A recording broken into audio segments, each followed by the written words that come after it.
Assalamualaikum warahmatullahi wabarakatuh.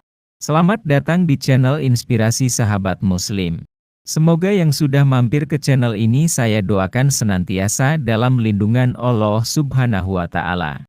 Seperti biasa, sebelum lanjut, mari dukung channel ini dengan menekan tombol subscribe terlebih dahulu. Dan jangan lupa tekan tombol like-nya. Dan isi komen dengan doa-doa sesuai dengan hajat sahabat semua, agar kita aminkan bersama.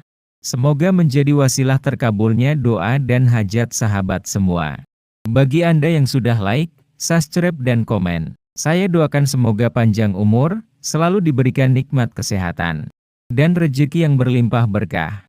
Dikaruniakan kemudahan dari segala urusan. Amin Allahumma amin. Kisah teladan dari salah satu sahabat Rasulullah Shallallahu Alaihi Wasallam yang bernama Zubair bin Awam. Masa kecil Zubair bin Awam. Zubair terlahir dengan nama Abu Abdullah Zubair bin Al-Awam, bin Khalid, bin Asad, bin Abdul Uzza, bin Qusay. Beliau lahir pada tahun 594 Masehi. Selain sebagai sahabat, Zubair juga memiliki hubungan keluarga dengan Nabi Muhammad. Ayah Zubair merupakan saudara laki-laki dari Aisyah radhiyallahu anhu, istri Rasulullah Shallallahu Alaihi Wasallam. Sehingga Zubair dalam susunan keluarga merupakan keponakan dari Siti Hadijah. Adapun ibu Zubair bin Awam adalah Syafi'ah bin Abdul Muthalib yang merupakan bibi dari Rasulullah. Zubair memiliki dua saudara laki-laki, yaitu Abdul Kabah dan Saibe. Saat Zubair masih kecil, ayahnya sudah meninggal dunia, sehingga ia harus tumbuh di panti asuhan bersama sang ibu. Oleh karena itu, Zubair tumbuh menjadi sosok pahlawan yang sangat tangguh saat itu.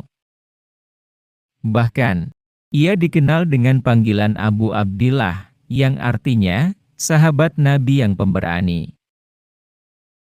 Pertama masuk agama Islam. Saat berusia 15 tahun, Zubair memeluk agama Islam di Mekah melalui perantara Abu Bakar As-Siddiq. Hal itu tentu menimbulkan reaksi yang keras dari kaum Quraisy. Mereka semua mencela agama beliau, bahkan dari keluarganya sekalipun. Hingga suatu hari, salah seorang paman dari Zubair marah besar setelah mengetahui kabar bahwa ia memeluk agama Islam. Ia menggulung Zubair dengan tikar kemudian membakarnya. Selain itu, sang paman juga memaksa beliau untuk kembali memeluk agama nenek moyang mereka. Akan tetapi, Zubair tidak goyah. Ia tetap yakin pada keputusannya untuk masuk Islam. Zubair bin Awam mengucapkan dengan tegas bahwa tidak akan kembali pada kekafiran selama-lamanya. Beliau merupakan generasi pertama dalam keluarganya yang beragama Islam. Selain itu, dalam pemilihan khalifah setelah Umar bin Khattab, Zubair menjadi salah satu ahli syuro. Jumlah sahabat Nabi yang menjadi ahli syuro saat itu berjumlah 6 orang. Hal itu pun menjadi bukti atau pengakuan akan keilmuan dan kematangannya Zubair. Kisah hijrah Zubair ke Madinah dan Abyssinia. Saat terjadi penganiayaan kepada Rasulullah maupun para sahabat oleh kaum Quraisy semakin intens, Zubair menyarankan untuk pindah ke Abyssinia. Dengan demikian, mereka dapat hidup dengan aman dan terlindungi di bawah asuhan raja yang adil, yaitu Negus.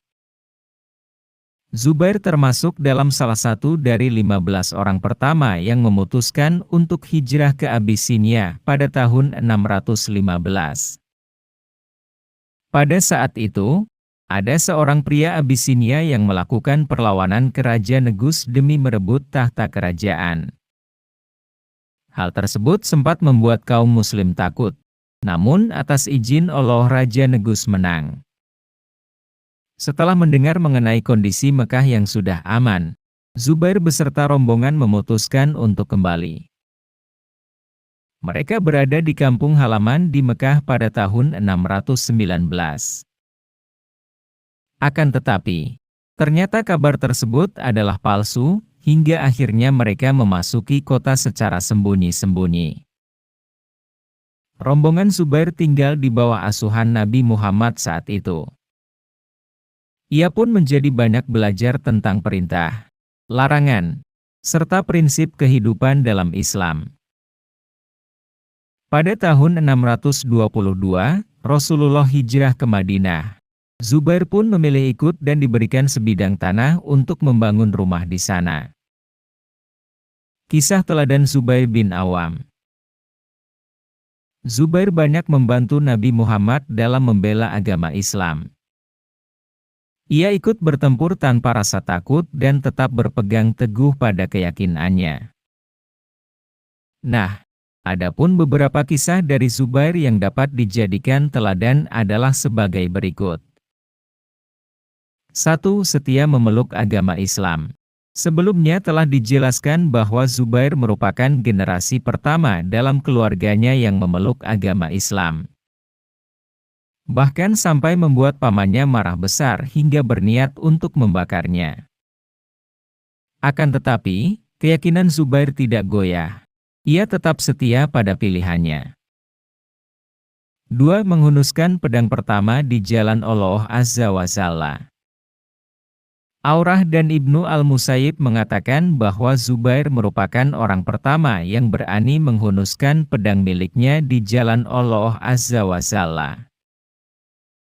Beliau melakukan hal tersebut kepada orang-orang yang telah mengganggu Nabi Muhammad. Kala itu, saat Zubair tidur siang, tiba-tiba ia mendengar seseorang berteriak bahwa Nabi Muhammad telah dibunuh. Ia pun langsung keluar dari rumahnya, dengan tangan yang telah mengacungkan pedang. Mengetahui hal tersebut, Rasulullah segera menemui Zubair bin Awam. "Wahai Zubair, ada apa?" tanya Rasulullah. "Saya baru saja mendengar kabar bahwa Anda telah dibunuh." Jawab Zubair, "Lalu apa yang akan kamu lakukan?"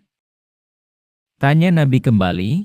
Zubair kemudian menjawab, "Saya akan balas dendam kepada seluruh penduduk Mekah, demi Allah." Saat itu merupakan awal perjuangan dari dakwah Rasulullah di Mekah, sehingga masih banyak mendapatkan protes. 3. Pembawa kabar hasil perang Raja Najasyi.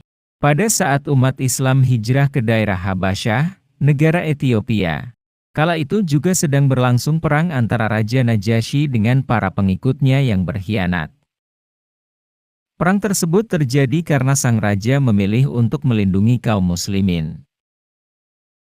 Sebelum rombongan tiba ke Ethiopia, umat Islam ingin mengetahui kabar tentang perang. Dengan penuh keberanian, Zubair kemudian memutuskan untuk menyeberangi Sungai Nil menggunakan balon. Padahal saat itu beliau sama sekali tidak dapat berenang. Pada akhirnya, karena keberanian tersebut, rombongan mendapatkan kabar bahagia yaitu kemenangan Raja Najasyi.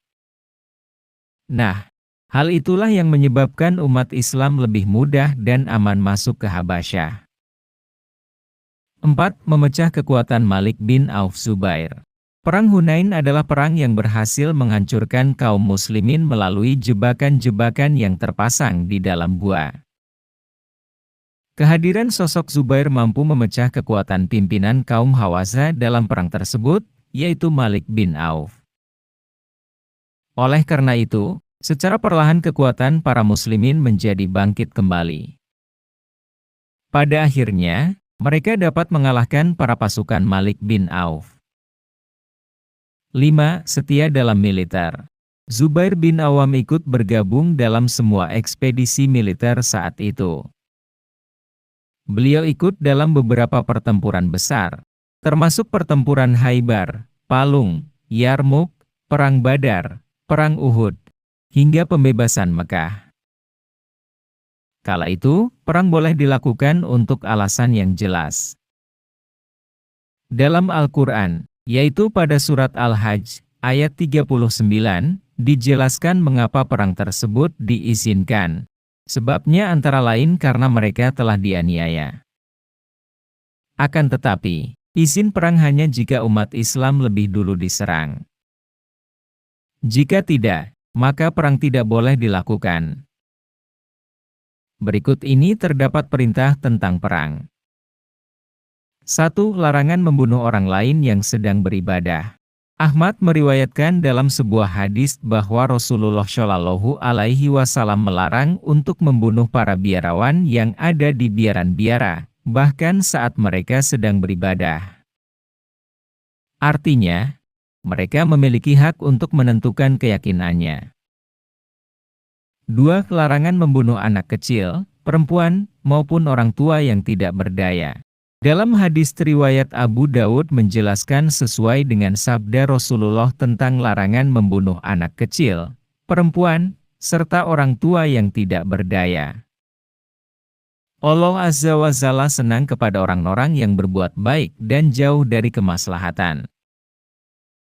3. Larangan untuk menghancurkan bangunan dan fasilitas umum.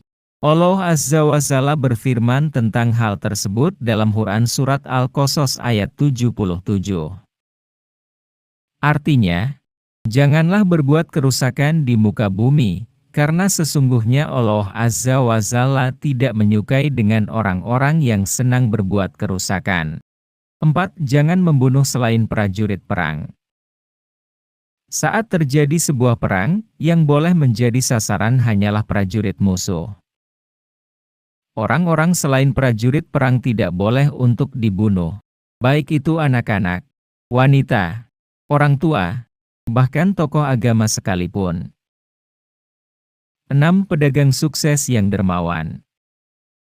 Selain memiliki sifat pemberani, Zubair bin Awam juga sukses dalam berdagang, hingga memiliki kekayaan yang berlimpah. Kekayaan beliau lebih banyak dalam bentuk aset tanah dan rumah. Seperti 11 rumah berukuran besar di Madinah, 2 di Basrah, 1 di Kufah dan Mesir, serta padang belantara. Meskipun demikian, Zubair tidak pernah sombong, bahkan termasuk salah satu sahabat Nabi yang rajin sedekah dan dermawan. Ka'ab mengatakan bahwa beliau memiliki 1000 macam kekayaan. Namun beliau justru membagikan seluruh hartanya kepada orang miskin tanpa menyimpan untuk dirinya. Sikap dermawan Zubair membuat siapapun menjadi kagum kepadanya. Beliau selalu percaya bahwa Allah Azza wa Jalla senantiasa akan menjaga hartanya jika membaginya lewat jalan sedekah. Oleh karena itu, Zubair tidak pernah merasa khawatir atau takut menjadi miskin. Kisah wafatnya Zubair. Saat awal Perang Jamal, Zubair wafat di usia 66 atau 67 tahun. Tepatnya pada bulan Rabiul Awal tahun 36 Hijriah. Saat terjadinya Perang Jamal, beliau dibunuh oleh seseorang yang bernama Amr bin Jurmus. Saat itu, Zubair sedang melaksanakan sholat setelah meninggalkan medan perang. Perang Jamal berawal dari perselisihan para sahabat tentang hukuman bagi pelaku pembunuhan Utsman bin Affan. Orang-orang pun turut mengadu domba, hingga perselisihan tersebut semakin memanas. Zubair dan Talha berbeda pendapat dengan Khalifah Ali bin Abi Thalib. Kedua sahabat Nabi tersebut memutuskan untuk meninggalkan Mekah menuju Basrah di Irak. Keduanya ingin menuntut penegakan hukum kepada para pembunuh Utsman. Ali bin Abi Thalib pun berteriak kepada Talha, setelah melihat Aisyah berada di tengah medan perang. Beliau bertanya apakah tujuan kedatangan Talha untuk menyerang istri Rasulullah. Sementara istrinya sendiri berada di dalam rumah dengan aman. Mendengar teriakan tersebut, Talha menjadi terperanjat dan berlari ke medan perang. Akan tetapi, sebuah anak panah lebih dulu mengenai urat kakinya. Setelah beberapa waktu mengalami pendarahan, Talha pun wafat. Ali bin Abi Thalib kemudian mengingatkan kepada Zubair untuk tidak memerangi orang lain. Ali meminta Zubair untuk mengingat sabda Rasulullah, dan akhirnya sadar akan perbuatannya. Zubair berjanji untuk tidak memerangi orang lain yang tidak memiliki keyakinan yang sama dengannya. Kisah titik akhir perjalanan hidup Zubair. Setelah meninggalkan medan perang, perjalanan hidup Zubair mencapai titik akhir. Kabar wafatnya menjadi duka yang sangat mendalam bagi Ali bin Abi Thalib. Beliau bahkan mengatakan bahwa nerakalah bagi orang yang telah membunuh putra dari Syafi'ah ini. Nabi Muhammad telah menganggap Zubair sebagai salah satu sahabat terbaiknya. Beliau pernah bersabda bahwa Abu Bakar, Umar, Utsman, Ali, Talha dan Zubair akan masuk ke dalam surga. Kisah dari Zubair bin Awam ini bisa menjadi pembelajaran bagi umat muslim. Wallahu a'lam bishawab. Demikian sepenggal kisah dari salah satu sahabat setia Nabi Muhammad, Zubair bin Awam. Jangan lupa dukung channel ini dengan like, subscribe, komen dan share. Serta klik tombol lonceng agar mendapatkan notifikasi video inspiratif sahabat muslim lainnya. Sampai ketemu di video kisah nyata dan inspirasi lainnya. Wassalamualaikum warahmatullahi wabarakatuh.